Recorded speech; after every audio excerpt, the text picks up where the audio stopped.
மந்திரத்தை மொழிந்தவனாக தமிழகம் தலை நிமிர ஒரு தமிழனின் பயணமாக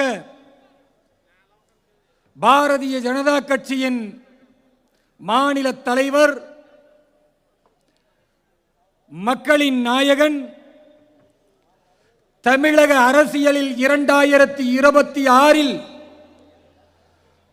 ஒரு வரலாற்றை திமுகவிற்கு பாடம் புகட்டுவதற்கு தமிழகம் முழுக்க தன்னுடைய சுற்றுப்பயணத்தை துவங்கி இருக்கக்கூடிய அண்ணன் நயினார் நாகேந்திரன்ஜி அவர்களுடைய இந்த பயணம் ஒரு மாபெரும் அரசியல் புரட்சியை ஏற்படுத்த போகிறது. ராணிப்பேட்டை மாவட்டம் என்றாலே அது தமிழகத்தில் திமுக ஆட்சியில் ஒரு ஒதுக்கப்பட்ட, ஒரு பாவப்பட்ட மாவட்டமாகத்தான் காட்சியளித்துக் கொண்டிருக்கிறது. தமிழகம் முழுக்க இன்றைக்கு சட்டம் ஒழுங்கு சீர்குலைந்து நம்முடைய சகோதரிகள், நம்முடைய பிள்ளைகள் எந்த பாதுகாப்பும் இல்லாமல் ஒவ்வொரு நாளும் பாலியல் வன்கொடுமையில பிற மாநிலங்களை விட தமிழகம் முன்னிலையில் இருக்கிறது என்றால் தமிழக முதல்வர் ஐயா ஸ்டாலின் அவர்கள் வெட்டி தலைகுனிய வேண்டாமா?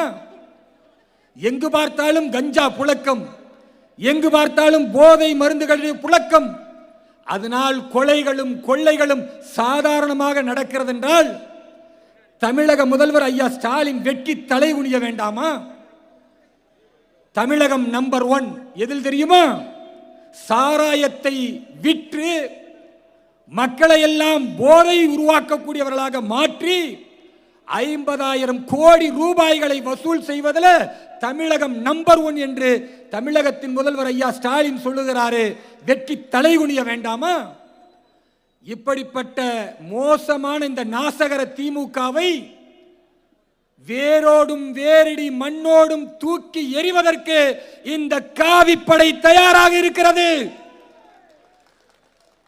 தமிழக அரசியலில் பாரதிய ஜனதா கட்சி முன்னெப்போதும் இல்லாத அளவிற்கு இன்றைக்கு மாபெரும் ஒரு ஆற்றல் மிக்க படையாக எல்லா இடங்களிலும் ஒரு அற்புதமான சக்தியாக விளங்கிக் கொண்டிருக்கிறது. என் அன்பிற்குரிய சகோதர சகோதரிகளே, இளைஞரணி மாநாட்டில் நேற்றைய முன்தினம் ஐயா ஸ்டாலின் பேசும்போது சொல்றாரு, அமித்ஷா அவர்கள் சங்கிப்படையே கொண்டு வந்தாலும் தமிழ்நாட்டை ஒன்றும் பண்ண முடியாதுன்னு. தமிழக முதல்வர் ஐயா ஸ்டாலின் அவர்களே, சங்கத்தின் மூலம் பயிற்சி பெற்ற சங்க பரிவாரம் என்பது இந்த தேசத்தை ராணுவம் எவ்வாறு காக்கிறதோ அப்படி நம்முடைய பண்பாட்டை, கலாச்சாரத்தை பாதுகாக்கக்கூடிய படை சங்கி படைகள். இது பாமரர்களுக்கும் தேசபக்தி இல்லாதவர்களுக்கும் புரியாதுன்னு நாங்க என்ன பண்ண முடியும்? சங்கிப்படை வராதுன்னு சொல்றாரு ஐயா ஸ்டாலின் அவர்களே. தமிழகத்தை ஒட்டி இருக்கிற கேரள மாநிலத்தில் கம்யூனிஸ்ட் கோட்டையான திருவனந்தபுரத்தில் 45 ஆண்டுகளுக்கு பின்னால் கம்யூனிஸ்ட் கோட்டையை உடைத்து திருவனந்தபுரம் மாநகராட்சியை பாரதிய ஜனதா கட்சி கைப்பற்றி இருக்கிறது. அதுல ஒரு அற்புதம் என்ன தெரியுமா? 50 கவுன்சிலர்கள் ஒரு இஸ்லாமியரும் பாரதிய ஜனதா கட்சியின் கவுன்சிலராக வெற்றி பெற்றிருக்கிறார். அதுதான் பாரதிய ஜனதா கட்சியின் தனிச்சிறப்பு. என் அன்பிற்குரிய சகோதர சகோதரிகளே, ஐயா ஸ்டாலின் சொல்றாரு, பக்கத்து மாநிலம் ஆந்திரா தமிழகத்தை ஒட்டி இருக்கிறது, பாரதிய ஜனதா கட்சியினுடைய கூட்டணி ஆட்சி நடைபெற்றுக் கொண்டிருக்கிறது. கர்நாடக மாநிலம் பலமுறை ஆட்சியிலும் இப்பொழுது நாம் விரைவில் ஆட்சி கட்டிலில் அமரப் போகிறோம். ஐயா கொடுங்க. என்னாச்சுங்க? தமிழகத்தை பொறுத்த வரைக்கும் திரு ஸ்டாலின் சொல்லுகிறார், இங்க உள்ள நுழைய முடியாதுன்னு. தமிழக சட்டமன்றத்தில் தாமரையில் வெற்றி பெற்று 4 சிங்கங்கள் தமிழகத்தில் எப்பொழுதோ நுழைந்து விட்டது. திரு ஸ்டாலின் அவர்களே, துண்டு சீட்டை கூட ஒழுங்கா படிக்க தெரியாத தமிழை பற்றி புரியாத தமிழ் வெறியை தமிழக மக்களிடத்தில் உருவாக்கி கொண்டிருக்கிற நீங்கள் ஒரு பக்கம், யாதும் ஊரே யாவரும் கேளீர் என்று ஐநா சபையிலே பாரத பிரதமர் திரு நரேந்திர மோடி அவர்கள் தமிழின் சிறப்பை உயர்த்துகிறார் என்றால் அதுதான் நீங்கள் தமிழ் பற்று. இந்த ராணிப்பேட்டை மாவட்டத்தை எடுத்துக் கொள்ளுங்கள். ஸ்டாலின் ஐயா ஊழலின் ஊற்றுக்கண் என்றால் ராணிப்பேட்டையில் இருக்கிற சட்டமன்ற உறுப்பினர் அமைச்சராக இருக்கிற ஆர் காந்தி ஊழல் மட்டுமல்ல, அடுத்தவர்கள் சொத்த ஆட்டைய போடுறதுல திமுக காரன்ல நான் குறைஞ்சவன் இல்ல அப்படின்னு காட்டுறவர். நான் ஆதாரத்தோட சொல்றேன். ஆர் காந்தி அவர்களே, உங்களுக்கு தைரியம் இருந்தால் வழக்கு போட்டு பாருங்கள். இங்க உங்க எல்லாருக்கும் தெரியும், ஒரு ஜூப்ளி கிளப் அப்படின்னு ஒரு கிளப்புங்க. அந்த கிளப் 1905 இருந்து இருக்கிறது.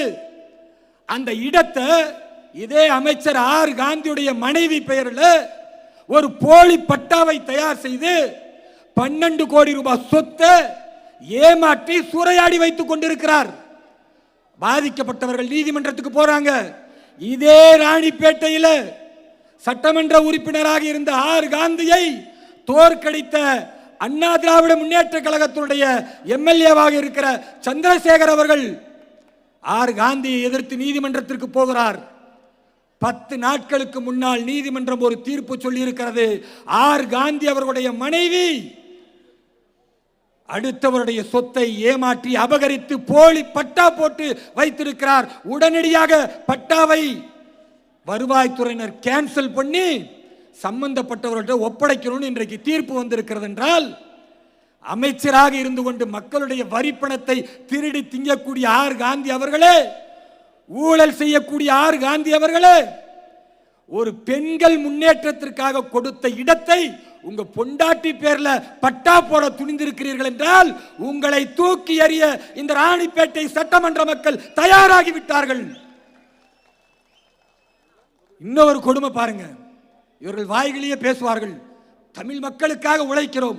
அடே, உழைக்கிறதா இருந்தால் தமிழ் மக்கள் குடிக்கிறதுக்கு தண்ணீர் இருக்கணும், நல்ல காற்று இருக்கணும், வாழ்வதற்கு நல்ல பூமி இருக்கணும். ராணிப்பேட்டை சட்டமன்றத்தில் அனந்தலை என்கிற கிராமத்தில் கனிம வளங்கள் கொள்ளையடிக்கப்படுகிறது. பாறைகளை வெட்டி எடுத்து ஒவ்வொரு மலைகளாக குடைந்து குடைந்து ஆர் காந்தியுடைய ஆசையோடு பனை மரங்களை வெட்ட வேண்டும் அப்படின்னு சொல்லி முடிவெடுத்து அத்தனையும் வெட்டி வீழ்த்துகிறார்கள். நான் தமிழக முதல்வர் ஐயா ஸ்டாலின் அவர்களை பார்த்து கேட்கிறேன், மதுரை நீதிமன்றம் சொன்னது எந்த மரத்தை வெட்டுவதாக இருந்தாலும், குறிப்பாக பனை மரத்தை வெட்டுவதாக இருந்தால் அரசு அதிகாரியிடத்தில் ஒப்புதல் பெற வேண்டும் என்று. தீர்ப்பு சொன்ன ஒரு வாரத்தில் ஐயா ஸ்டாலின் ஒரு அரசாணை பிறப்பிக்கிறார். பனை மரத்தை வெட்டுவதாக இருந்தால் உடனடியாக அரசுக்கு தெரியப்படுத்த வேண்டும், இல்லை என்றால் அது தண்டனைக்குரிய குற்றம் என்று. ஆனா இங்க அனந்தலை கிராமத்தில் ராணிப்பேட்டை சட்டமன்ற உறுப்பினருடைய ஆசையோடு பனை மரங்கள் வெட்டி வீழ்த்தப்பட்டிருக்கிறது, மண் கொள்ளையடிக்கப்படுகிறது, பாறைகள் சூறையாடப்படுகிறது. இத்தனை அயோக்கியத்தனங்களையும் பாரதிய ஜனதா கட்சியினுடைய ஒன்றிய துணைத் தலைவர் திருமலை என்பவர் தட்டி கேட்டால் அவரை காவல்துறை பொய் வழக்கு போட்டு கைது செய்கிறது. என்றால் காவல்துறையினருக்கு நான் சொல்லிக் கொள்கிறேன், 4 மாதத்தில் ஆட்சி மாற்றம் ஏற்பட போகிறது. அதற்குள் நீங்கள் எத்தனை பொய் வழக்குகளை பாஜகவின் மீது போடுவீர்கள், எங்களுடைய நிர்வாகிகளை எப்படி மிரட்டுவீர்கள் என்று நாங்கள் பார்த்து கொண்டிருக்கிறோம். எழுதி வைத்துக் கொள்ளுங்கள்.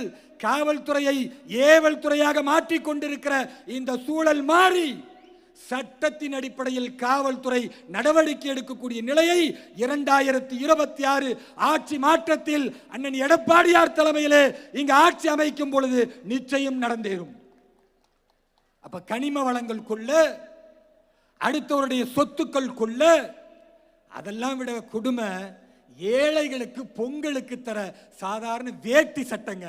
இந்த வேட்டி சட்டையில கூட அமைச்சர் ஆர் காந்தி பாலிஸ்டரை கலந்து அதிலையும் ஊழல் செய்து கொள்ளையடித்து நீங்கள் பங்களா கட்டுகிறீர்கள் என்றால், ஏழை பாளைகள் உடுத்துகிற ஆடையில் கூட இத்தனை அயோக்கியத்தனம் செய்கிறீர்களே, இது எவ்வளவு மோசமானது.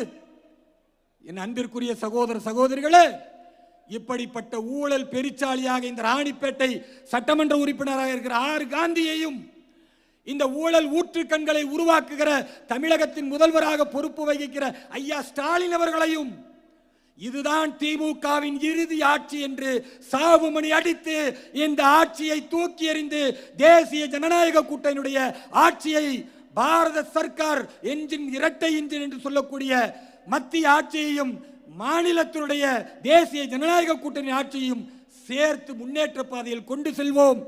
உறுதியோடு இருப்போம்.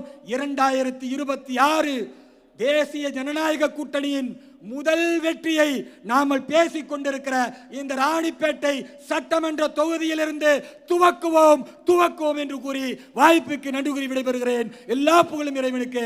ஜெய் ஹிந்த், வந்தே மாதரம், பாரத் மாதா கி.